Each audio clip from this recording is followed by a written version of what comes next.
महाराज जी के आज के विशेषांक में रक्षा सूत्र परिवार के सभी सदस्यों का हार्दिक स्वागत है।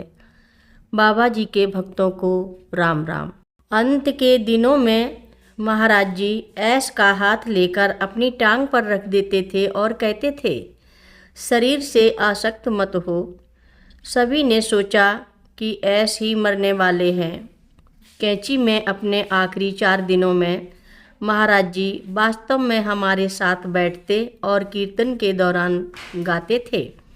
इन 3 वर्षों में मुझे पता था कि महाराज जी भाग जाएंगे, लेकिन मैं यह कहने की हिम्मत नहीं जुटा सका।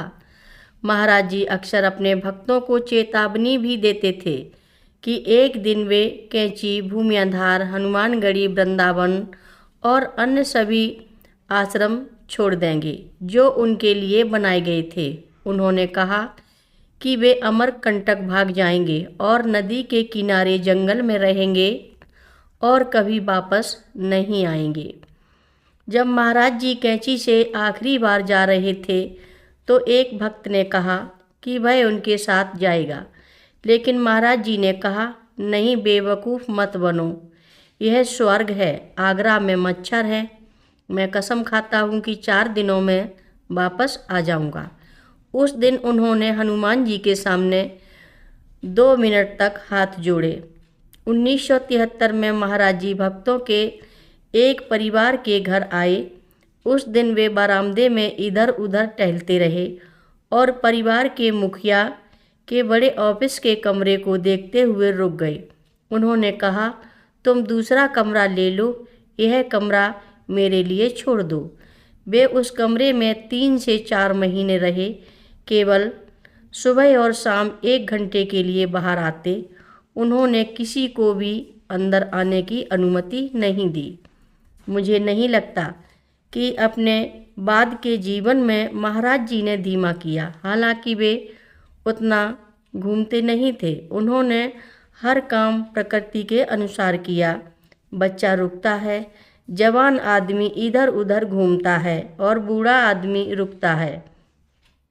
उन्होंने प्रकृति के अनुसार काम किया। अगर वे चाहते तो कर सकते थे, लेकिन मुझे नहीं लगता कि उन्होंने अपने लिए प्रकृति को बदला।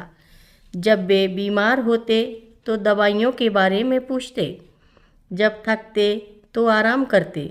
दादा ने कहा कि अंत के समय उन्हें बाहर लाकर दर्शन कराने में बहुत कठिनाई होती थी। यह घटना द्रौपदी ने वीडियो कैमरे से रिकॉर्ड की थी, जो हाल ही में ग्रीस से एक वीडियो कैमरा लेकर लौटी थी। इस अद्भुत दृश्य को होते देखना, हालांकि हमने इसे पहले भी देखा था, फिर भी यह वास्तव में अद्भुत था।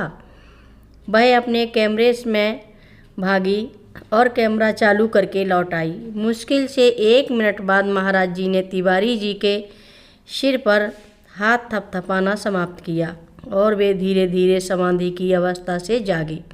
फिर महाराज जी अपनी जगह से उठे और एक हंसी खुशी के मूड में घूमकर अपने कमरे में चले गए। हमें उस समय पता नहीं था, लेकिन यह वह आखिरी मौका था जब हम में से अधिकांश ने बाबा जी को जीवित देखा था।